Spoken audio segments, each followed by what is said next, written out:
Hello everyone, Chris Bombardier here, Executive Director of Save One Life. Hope everyone is enjoying their summer, getting outside, doing something fun.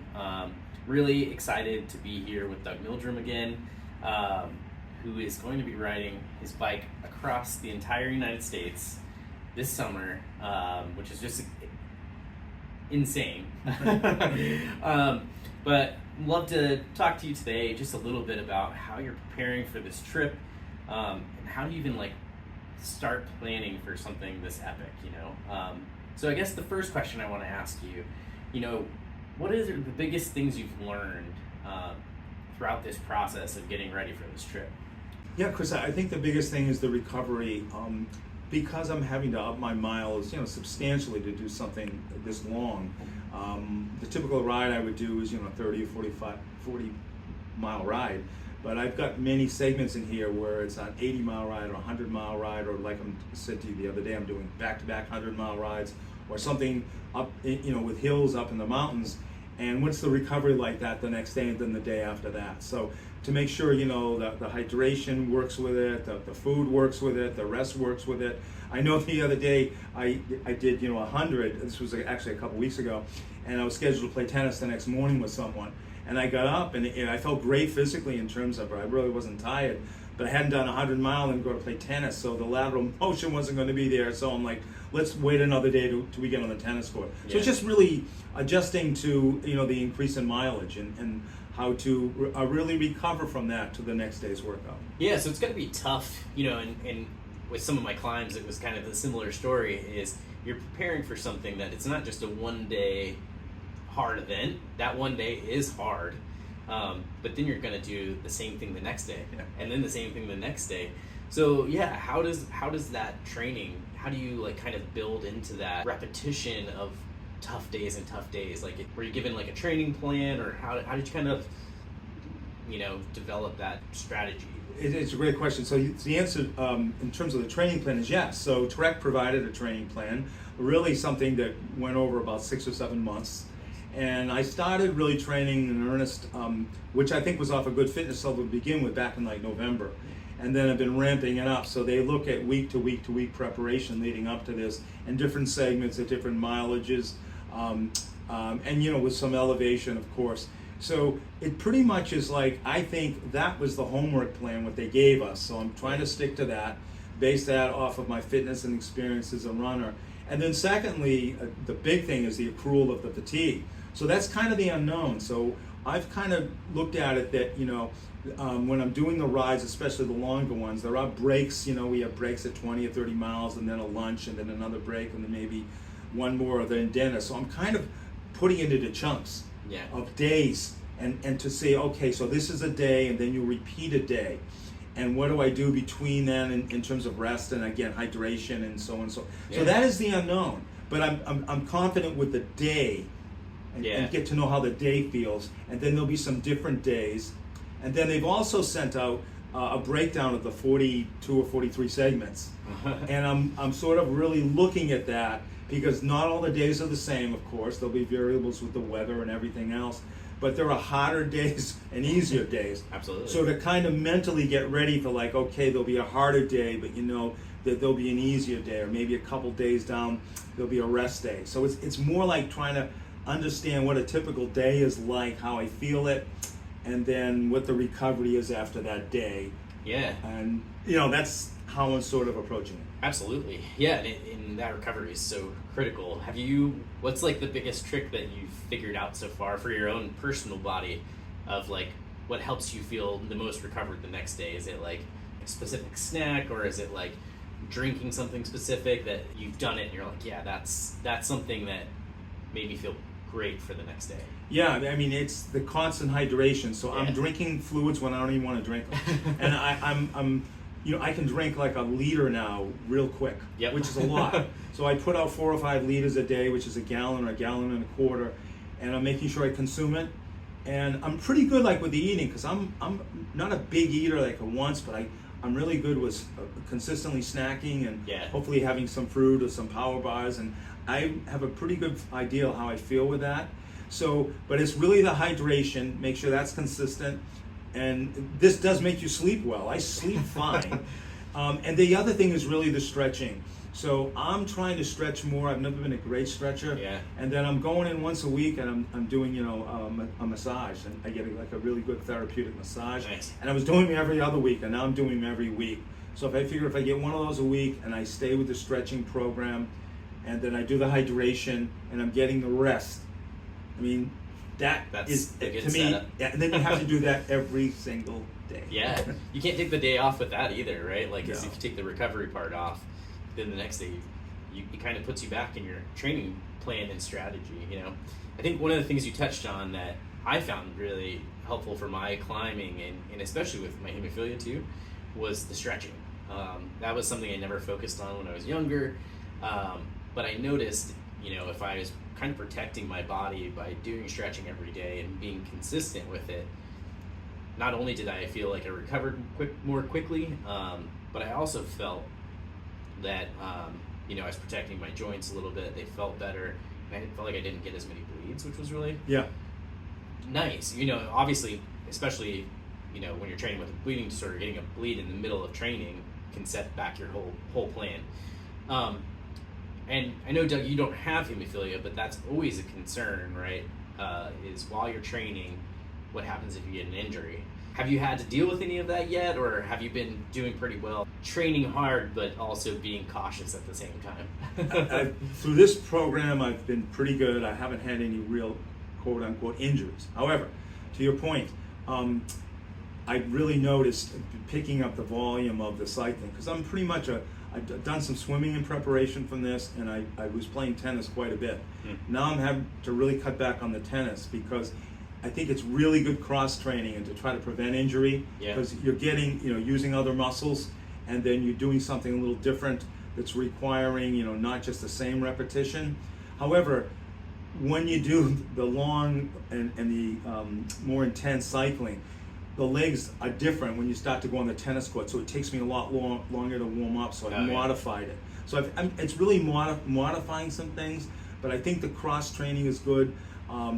I'm using one of those massage guns a lot, and I use some bands and a roller, and I try to just make sure I'm doing that sometimes at night if I'm sitting down, and I'm just trying to loosen things up. But it's and then when you have a day when you're really tired, you're making sure you're not pushing. You have to build some rest into it.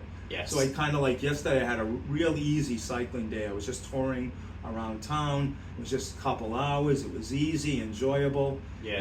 And you have to do that, because I've got a couple of intense days coming up. So it's balancing them. Yeah, no, I think that's a really, really great point. I love that you mentioned cross training. I think that's great. I think one of the things that people, get really focused on when they're training for something, even, climbing or biking, they only do that one thing over and over again. And not only can that get really grueling mentally, because even though it's something you love, if you're doing it 7 days a week, it can get pretty old pretty quick. But also, I think you build in stabilizing muscles when you cross train. You get to vary things, which I think is healthy physically, but also mentally, to make sure you're doing stuff that make you happy. Oh, exactly. So. I mean, I can't wait to go out and hit tennis balls. Really. I mean, it's and again, I've modified it. Like this morning, it was only an hour and 15 minutes. And it was fairly easy. But it was just great to thinking of that. And I'm going to play tennis, I think, some tomorrow. Hopefully, if the weather's good, it'll be a good hour and a half workout. And then I've also done a couple of what I call they're kind of bricks. So I've done in the winter when I was training at the health club. I would do the swim for an hour, and then I'd hop right on the bike. And sometimes it'd be a swim, or I'd start off with a 30-minute routine of core exercises, a couple exercises in the pool. I'd swim a mile, and then towel off, and I'd jump on the bike for an hour and a half.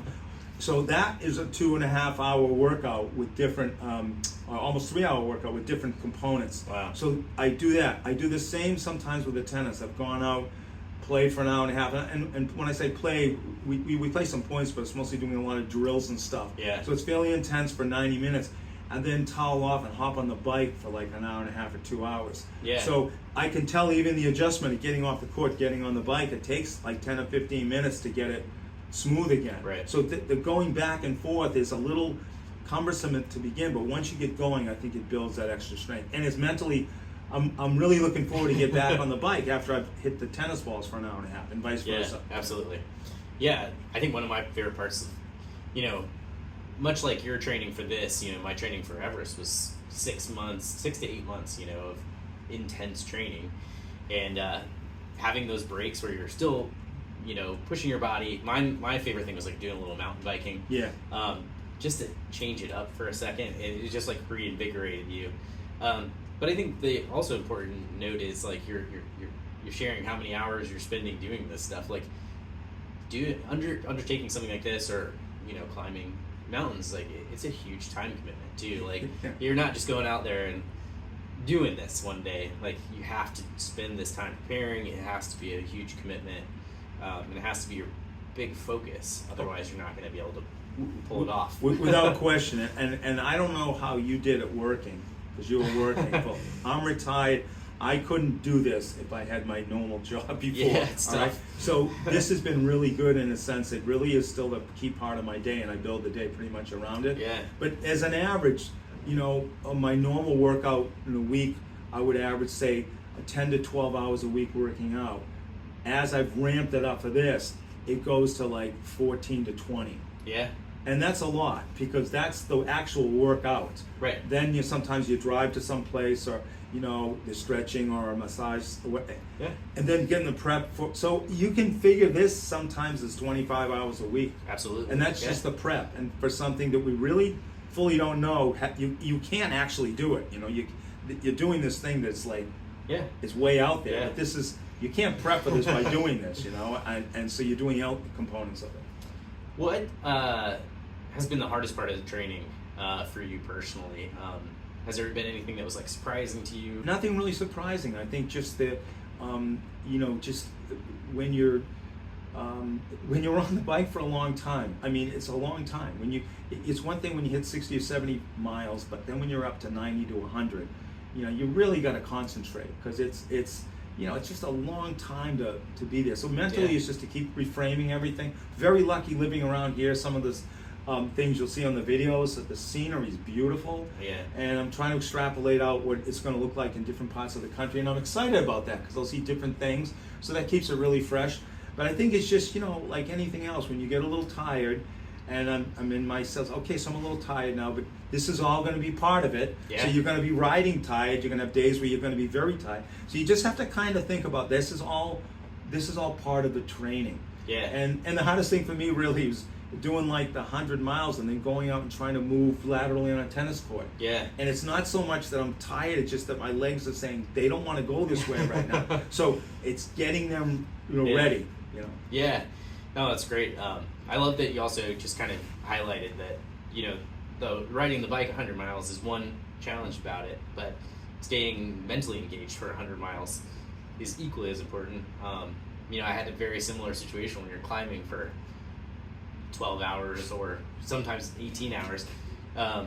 You have to keep that mental focus for the entire time, because if you make a mistake, it has consequences. When you're riding a bike, 30 miles an hour, maybe, if you're not paying attention in that moment, something, rock in the road, pothole, something could cause an accident, an injury, or climbing, a fall, and so that's another challenge, and part of training is teaching your brain to be engaged for that long period of time, which is tough. Exactly. So when I was doing the 100-mile ride the other day, and I did a little change on it, because of the rain, I had to step aside for a little bit, and then when I went back out on the roads, they're in a different situation. Yeah. So once I escaped most of the rain, I got to like mile 92, and here comes the rain. So now I'm in the rain and I'm tired. Yeah. So now you have to be extra focused because of the rain. Even just the markings, the white markings that are on the road, those become slick, or just things like that. So you always have to have your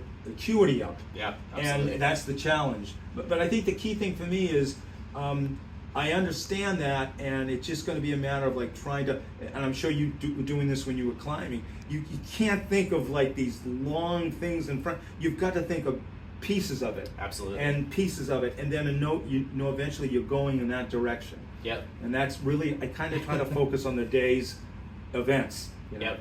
Yeah, no, I would constantly focus on the next step, even at some points, when you're really exhausted and really tired, maybe not just a step, but you pick a moment, down the road, or down down up the mountain, like, I'm gonna make it to that next rock. Yeah. And then once you make it there, you set another small goal. Yeah.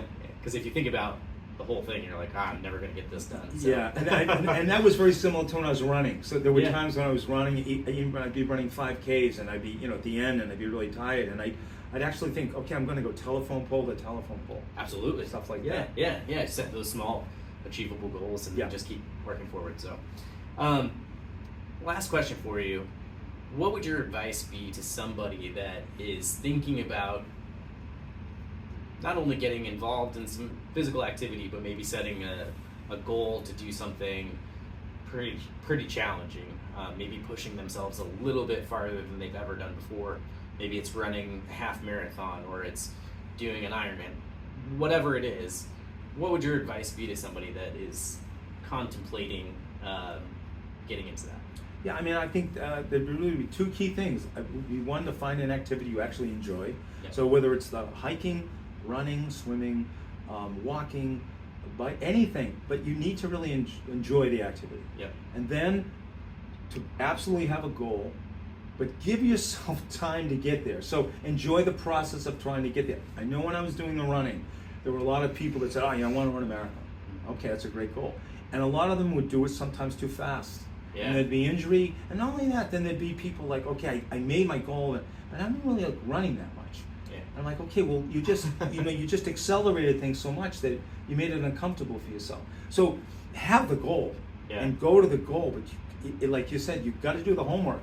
Yeah. And make sure it's something you enjoy doing. And you may find out that there's something else that you like more, and you go to that. Yeah. But all the movement, all the activity, it's all really good. And that's the positive thing for anyone, especially people, in the hemophilia community who may have some joint issues and things. You can find something that you can modify or works well for you. Absolutely. I know Barry, look all that Barry did, I can't imagine some of the joint issues and stuff he had to contend with a long training for going across the country 6 times. Right. So he started from pretty much, he wasn't really a cyclist, and he built himself up.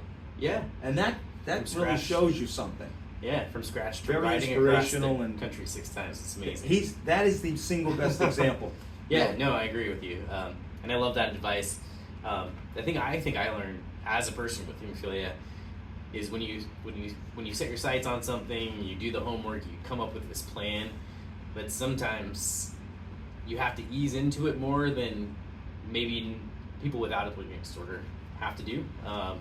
There were several times where I found this great training plan, maybe I was working with a coach on how to, get ready for a climb, and week 1 of the training, I pushed myself pretty hard, but ended up with a bleed, which would then set you back multiple weeks. And so I always found that, like, starting off super slow, giving yourself an extra runway to build into it and let your body start to adjust, that was the huge critical thing for me for a lot of the climbs. So maybe most people's climb training would be 6 months.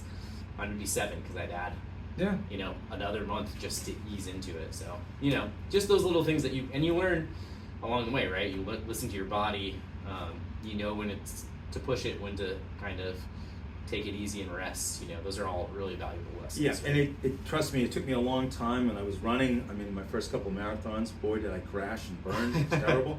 And I learned, and like you, I know you play baseball, I knew you did a lot of other sports, so you kind of put all those collective experiences together. Yeah. And then with the nutrition and everything, you kind of get to know your body, and everyone's goal is different. So like on this, we're going in, there'll be 21 riders, they'll all be different levels. And the folks at Trek will kind of group us and get us, in the best way to do this. But it's not a race. Everyone has their own goals, and we're all trying to complete it. Yeah. So it's a very individual thing. And I would say that again, the people in doing all the different Wheels for the World rides all over the country and all over the world actually have different goals, and that's the whole key. You have your own program, your own goals, and that's really what being a participant is, as opposed to watching everyone do it. You're doing it, And that's where you get the benefit and the enjoyment and everything else. So I think that your program is wonderful. I think it's great to get all these people in different parts just active and outside and seeing if this is something that they want to keep doing. Well, thank you for that lead into perfectly into reminding people that they can register for Wheels for the World either at one of the community rides we have all over the country, or virtually if you're not close to any of them. Get on a bike this summer, enjoy it. But you can also come join Doug on several of the community rides across the country, but in Portland, Oregon on August 12th for the kickoff ride, and then also in Portland, Maine on October 7th for the celebration when you're done, which I'm sure you're going to be so excited to be done. I'm not really thinking about that yet, but yeah, that'd be great. But we'd love to have people come celebrate with Doug, both for the kickoff and the celebration, and we're really thankful to have Santa Fe support those two events, which is great. Looking forward to seeing a lot of people out there cheering Doug along. We'll do some more videos, talking about his experience, which will be very cool. But please follow along, join Wheels for the World, and help us support people with bleeding disorders around the world. So thank you very much. And thank you, Doug. Thank you. I'm looking forward to meeting everybody. It'd be great. Awesome. Thanks.